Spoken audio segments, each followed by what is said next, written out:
अवंती का नरेश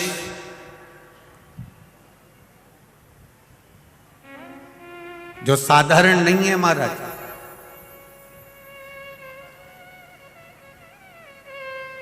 पूरी दुनिया में नगर का राजा, क्षेत्र का राजा रात भर रुक सकता है, पर अवंतिका की भूमि पर, उज्जैन की भूमि पर, जहां पर मेरा महाकाल राजा बैठा है, वहां दूसरा राजा नहीं रुक सकता।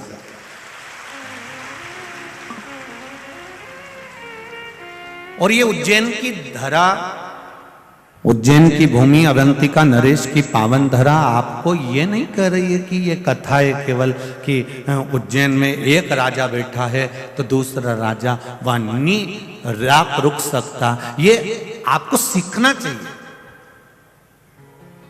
जब उज्जैन में एक राजा बैठा है तो दूसरा राजा रात्रि भर, बोलो जम के, नहीं रुक सकता, तो तुम्हारे दिल में अगर महाकाल बैठा है तो दूसरा घुसता कैसे है?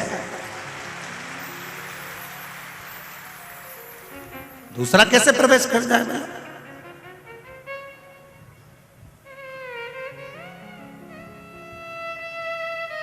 कई लोग कहते हैं धर्म परावर्तन हो रहा है, धर्म परावर्तन हो रहा है, लोग धर्म बदल रहे हैं, धर्म बदल रहे हैं, कोई हमारे सनातन धर्म को तोड़ा जा रहा है दूसरे। हम कहते हैं एक बार उसके दिल में, एक बार उसकी चित्तवृत्ति में, एक बार उसके मन में अगर देव अधिदेव महादेव आकर बैठ गए तो ये मेरा विश्वास है, जब एक राजा बैठ जाता है तो दूसरा घुस ही नहीं पाता है।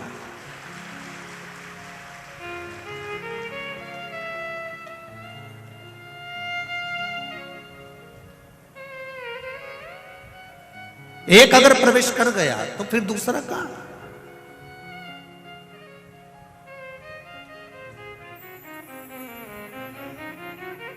और जो एक बार अगर परमात्मा की कथा में पहुंच गया, एक बार भगवान शिव की भक्ति में पहुंच गया, एक बार भगवान शंकर की अविरल भक्ति की ओर पहुंच गया, जो एक बार भगवान शंकर से जुड़ गया, जो एक बार अपने घर पर पार्थिव शिवलिंग का निर्माण करने लगा या पूजन करने लगा या शंकर जी के मंदिर जाकर एक लोटा जल चढ़ाने लगा या भूल से भी एक बेलपत्री वो भगवान शिव के मंदिर पर चढ़ाकर आ गया, तो ये निश्चित है कि उसके दिल में मेरा महाकाल राजा विराजमान हो चुका है, अब वो भटकेगा नहीं, ये निश्चित था।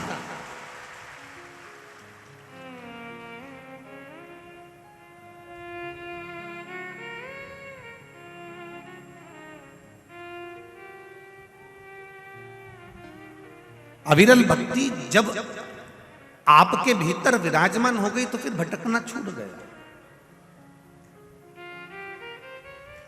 अपनी कीमत भी तो पहचानो कि हम कितने कीमती हैं। जितनी कीमत हीरे की नहीं है, जितनी कीमत सोने और चांदी की नहीं है, जितनी कीमत किसी प्रॉपर्टी की नहीं है, जितनी कीमत किसी मॉल की नहीं है, जितनी कीमत किसी जगह की नहीं है, उससे 1000 करोड़ों गुना कीमत तुम्हारी है, क्योंकि तुम में वो बल है कि ऐसे कई प्रॉपर्टियां तुम अपने बल पर खड़ी कर सकते। ऐसे कितने हीरे और कितने सोना चांदी, अंबानियां, प्लाट, मकान, मॉल एक अकेला व्यक्ति अपने बल पर खड़ा कर सकता है। वो चेतना, वो बल परमात्मा ने तुम्हें देकर भेजा।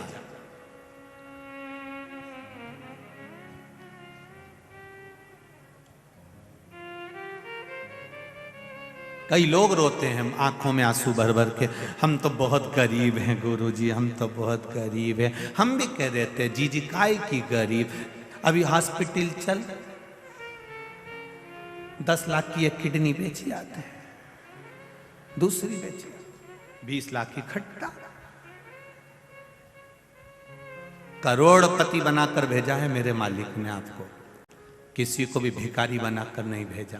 इस शरीर की जिस दिन तुम्हें कीमत समझ में आ जाएगी, कई लोग कहते हैं हमारा तो पैदा होना ही बेकार है, हमारा तो संसार में रहना ही बेकार है। हम उनसे एक बात पहले भी कहे, आज फिर कहते हैं, इतनी माताएं बैठी और इतने भाई लोग बैठे हैं, ये अपने कमरे में, अपने कक्ष में, अपने कमरे के अंदर अटाला बिल्कुल नहीं रखते। अटाला रखने के लिए इनने एक कमरा अलग से बना कर रखा। पूछ लो तुम्हारी पड़ोसन से, कोनी मार के पूछ लो भले, कोई दिक्कत नहीं है।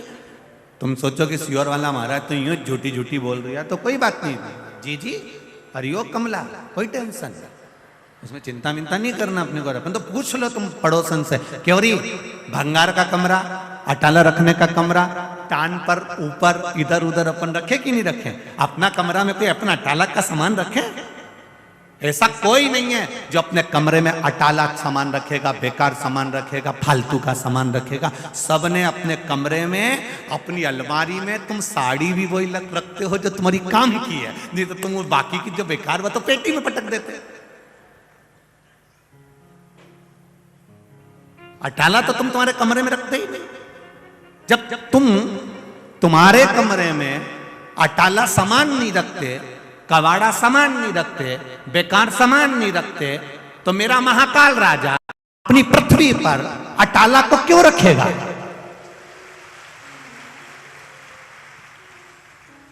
बैकुंठ भगवान विष्णु का है, ब्रह्मलोक ब्रह्मदेव का है, इंद्रलोक इंद्रदेव का है, पर मृत्यु लोक तो मेरे महादेव का है। ये उसका घर है, उसका कमरा है। पृथ्वी पर भगवान उसी को पैदा करता है, उसी को जन्म देता है जिसको भगवान जानता है कि ये जन्म लेकर कुछ अच्छा कर सकता है, इसमें वो बल है, इसमें वो ताकत है कि ये संसार का उद्धार कर सकता है, उसको पैदा करता है। नहीं तो करता ही नहीं। वो तो कई माताओं के गर्भ में 4 महीने का, 6 महीने का, 8 महीने का, 15 महीने का, देखो बच्चा शांत हो जाए, 6 महीना 9 महीने का बच्चा हुआ शांत हो गया, कई पैदा होकर शांत हो जाए, कई 2 महीने का शांत हो जाए। मां रोती है, बिलखती है, मेरा 2 महीने का बच्चा चले गया, मेरा 6 महीने का चले गया, मेरा 4 महीने का चले गया। पर भगवान से कोई पूछे इसका 4 महीने का क्यों गया, इसका 6 महीने का क्यों गया, इसका 3 महीने का क्यों गया? पार्वती जी शिव जी से पूछ ले कि तुमने इसके बच्चे को क्यों गिरवा दिया? ये बच्चा तो इसका पूरा होना था, 9 महीने का होना था, फिर इसको 8 महीने में, 7 महीने में, 6 महीने में क्यों समाप्त कर दिया? शंकर भगवान बोले मुझे अपने घर में अटाला नहीं रखना, जो काम का होगा उसी को मैं रखूंगा, जो काम का नहीं है उसको मैं नहीं रखूंगा। कितना झगड़ा हुआ एक बार पार्वती जी का शिव जी के साथ में। शाम का समय था, पार्वती जी भगवान शंकर जी के साथ में घूमने निकली थी। भ्रमण करते करते माता पार्वती जी ने एक बच्चे को देखा जिसके हाथ विकलांग थे, हाथों से विकलांग था। सारे बच्चे नदी में कूद कूद कर नहा रहे थे, तालाब में कूद कूद कर नहा रहे थे, ये बेचारा घाट पर बैठा हुआ, हाथ विकलांग थे, तो ये बेचारा देख रहा था। पार्वती जी को दया आ गई। पार्वती जी ने कहा भोलेनाथ ये बेचारे के हाथ आप देख क्यों नहीं देते? कितना दुखी हो रहा है, इतना सा बच्चा हो रहा, कितना दुखी हो रहा। शिव जी बोले नहीं पार्वती, ब्रह्मा जी ने लिखा है इसके भाग्य में पूर्व का अगर कोई कर्म होगा उसके कारण बस इसको तकलीफ भोगना पड़ रही है, तो मैं हाथ नहीं दे सकता। पार्वती जी आई कैलाश पर, उन्होंने भोजन करना बंद कर दिया। शंकर भगवान ने कहा पार्वती कुछ भोजन करो। नहीं, जब तक उस बच्चे के हाथ नहीं आ जाते तब तक मैं भोजन नहीं करूं। शंकर जी बोले पार्वती थोड़ा समझो, किसी कारणवश देना होता तो मैं खुद दुख काट देता, मैं दे देता, परंतु नहीं। पार्वती जी बोली मेरे कहने पे देना पड़ेगा। शिव जी ने कहा ठीक है। शंकर भगवान ने तथास्तु करा, उसके दोनों हाथ अच्छे कर दिए। दूसरे दिन वो नदी में नहाने गया, तालाब में नहाने गया। जैसे ही नदी तालाब में नहाने गया, दूसरे जो बच्चे पानी में तैर रहे थे, दूसरे बच्चे जो पानी में नहा रहे थे, नहाते नहाते उन बच्चों को दूसरा जो जिसको माता पार्वती के कहने पर देवाधिदेव महादेव ने हाथ दिया था,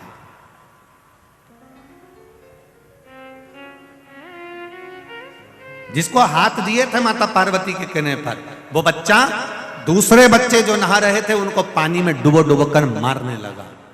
पूरे गांव में लोग रो रहे हैं, पूरे गांव में हाहाकार मची है, सब तरफ लोग आंसू बहा रहे हैं।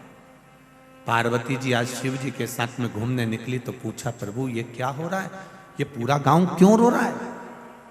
कहा इनके बच्चे मर गए। इतने सारे घर में बच्चे मर गए, किसने मारा? इन बच्चों को कौन ने समाप्त करा? कहा जिसको तुमने हाथ दिलवाए हैं वापिस, उसने इनको समाप्त कर दिया। पार्वती, मैंने मना करा था कि ब्रह्मा जी की लेखनी को मत पलटवाओ, पर तुम नहीं मानी। मैंने सोचा था कि इसका पेट कैसे भराएगा। शिव जी कहते अगर हाथ नहीं भी काम करते तो पेट भरने की जवाबदारी मेरी होती, पर तुमने बदलवाया इसलिए सारे घर के दिए बुझ गए। ये समझना है हमें।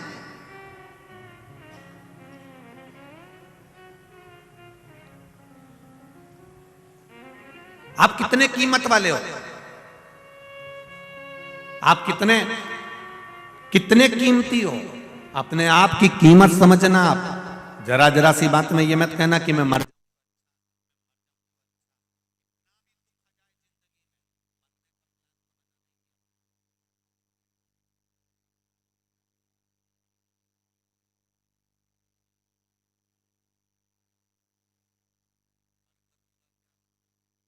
मरने के बाद क्या वापस दूसरी बार मनुष्य का शरीर मिल जाएगा क्या? नहीं। ये मानव का जो शरीर मिला, इसकी कीमत समझो। और जिस दिन इसकी कीमत तुम्हें समझ में आ गई, जिस दिन इसकी कीमत तुम्हारे जीवन में समझ में आ गई, फिर आपको जीवन में कभी दुख नहीं होगा।